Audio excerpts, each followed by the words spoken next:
Eric is an international student in Australia. He's a PhD student of University of Technology, Sydney. The essence of this discussion today is that we want everyone to know that certain things are possible. Wherever you live around the world, everything is possible. So Brother Eric is going to guide us. He's going to let everyone understand how things work, how we can get to achieve some of the things we've always wanted to achieve but we thought was not possible. Welcome to Coda TV today. Thank you. I know you don't like it when too much is said, but unfortunately I have to introduce you to my honorable viewers. So today, how have you been?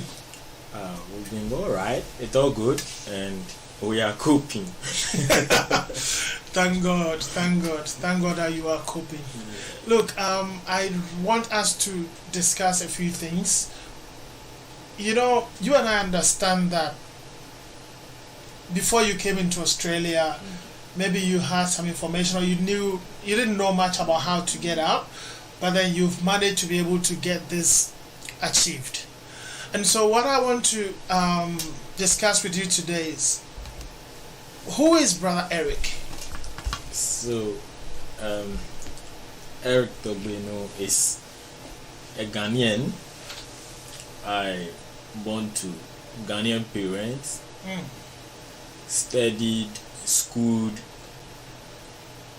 in Ghana from basic to the secondary school through the university. I did my first degree, my second degree, all in Ghana.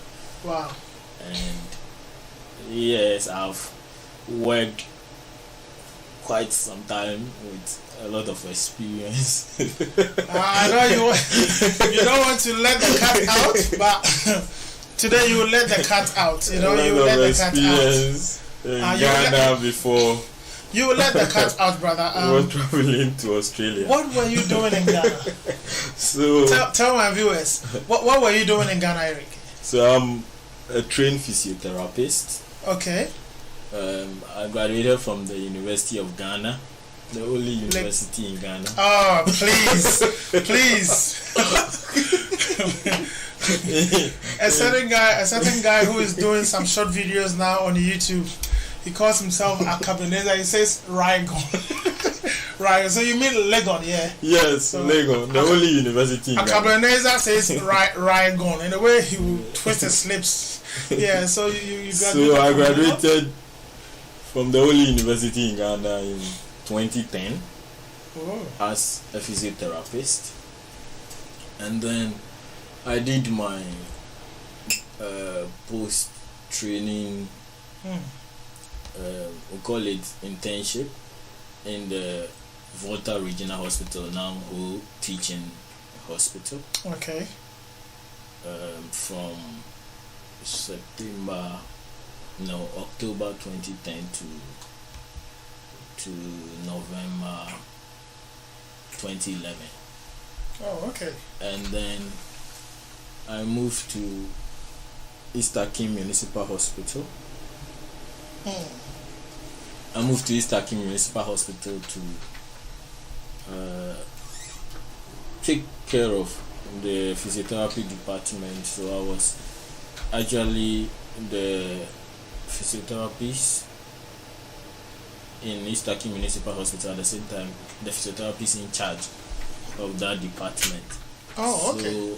So I was, because there was no physiotherapist in East Akim Municipal Hospital as at November 2011. So I was taking care of physiotherapy cases till latter part of 2016. Okay. When I moved to the Volta region of Ghana. Yes, as an assistant lecturer in the University of Health and Allied Sciences. Okay. So I was actually teaching physiotherapy students, and at the same time, where you have to take them to the whole teaching hospital to train them. Okay. So it's a teaching hospital. Yes, it's a teaching hospital. The university is attached to the teaching hospital, or the hospital is attached to the university. One is attached to the other. There was an attachment. So as you teach, you you practice or you treat patients or you consult patients. So I was teaching in the University of Health and Allied Sciences until I felt the essence to if you want to move in this area of research and teaching, then you need a PhD. Okay. Yes. To become a research fellow. Yes, you need to become a lecturer or a researcher. You have the basic requirement is that you need to have a PhD. Yeah. Okay. So, and that was how I started looking out for the proper places where I could study. I could study and have my PhD. And I landed in Australia. You just flew and then boom, you were in Australia. Yeah. Oh, that is wonderful. So what was the life like as a physiotherapist? Physiotherapy profession is a great one of the great professions. When people's quality of life depends on you. They've tried many different treatments and they are not having relief, and then you just have to give them a touch or a word or help them move, and that increases their quality of life. It's quite overwhelming and it's quite exciting when you see people who there is no hope, or maybe they've lost movement, maybe movement in the arm, they've lost movement in the legs, they've lost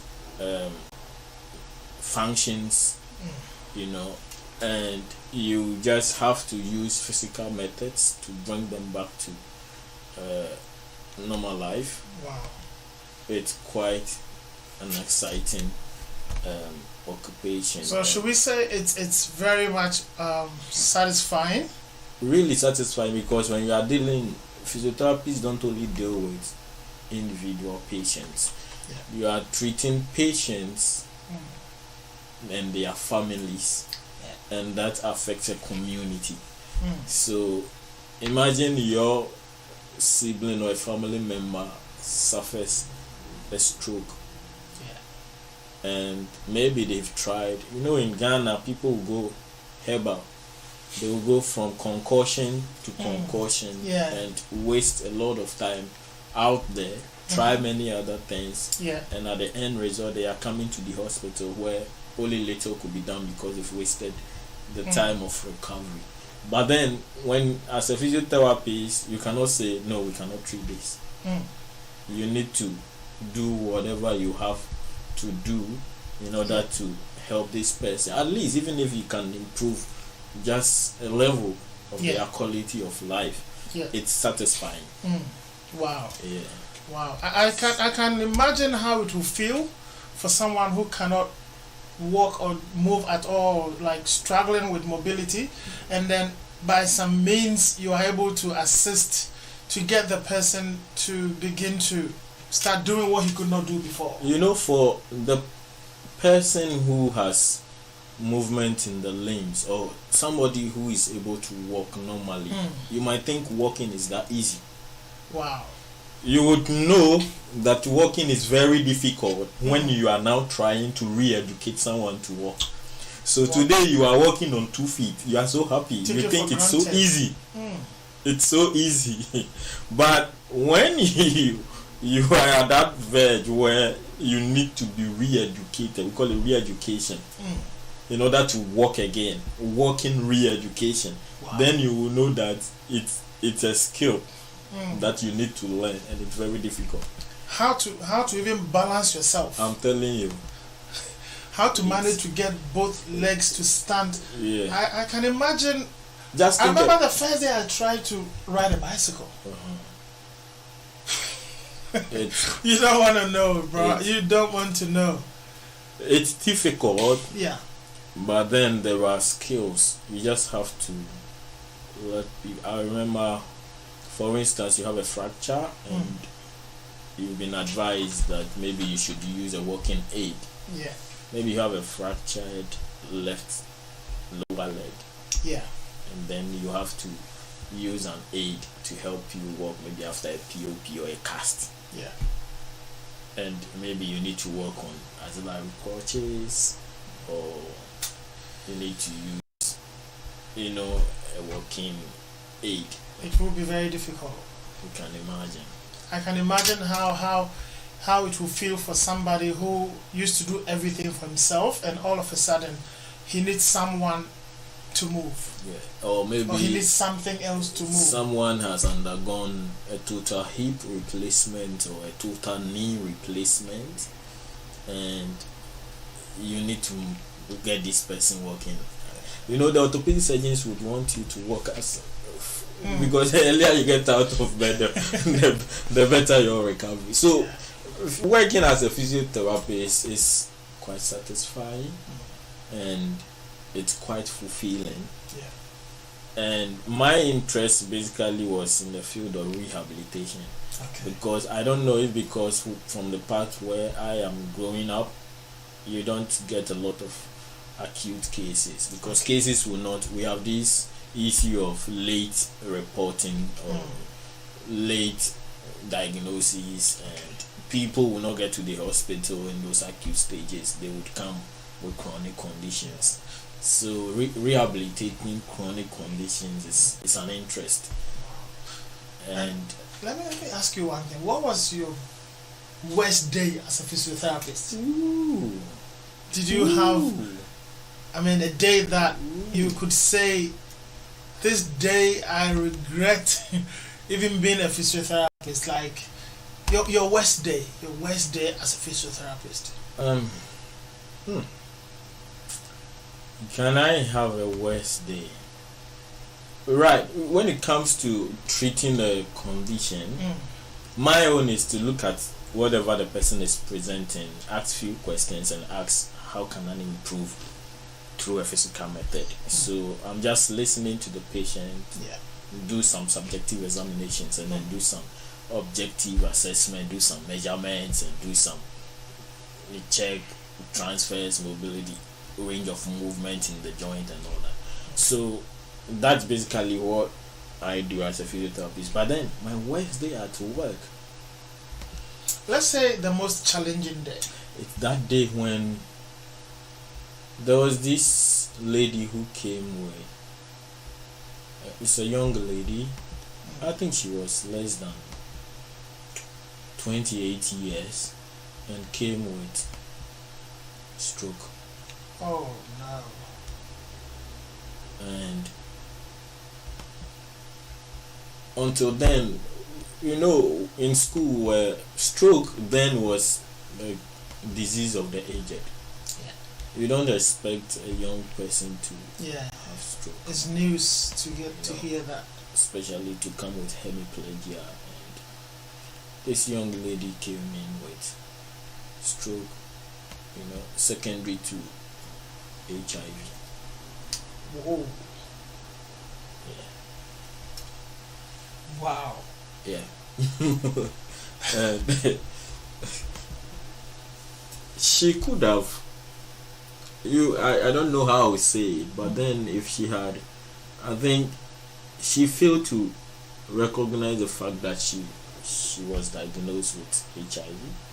Okay, so she was in and the denial stage. and was not taking the medication, and that has progressed and gone into the higher centers and affected her mobility. Wow. And this is a young lady with 3 children. 28 years, I'm telling you, she has 3 children. Wow. It was hard. It will be hard. It was hard. It will be hard. Yeah, I can imagine. So that will classify for your worst. You can imagine of the number of conditions I have treated, if this one still remains on my mind at this time. God bless you so much, and have a wonderful day.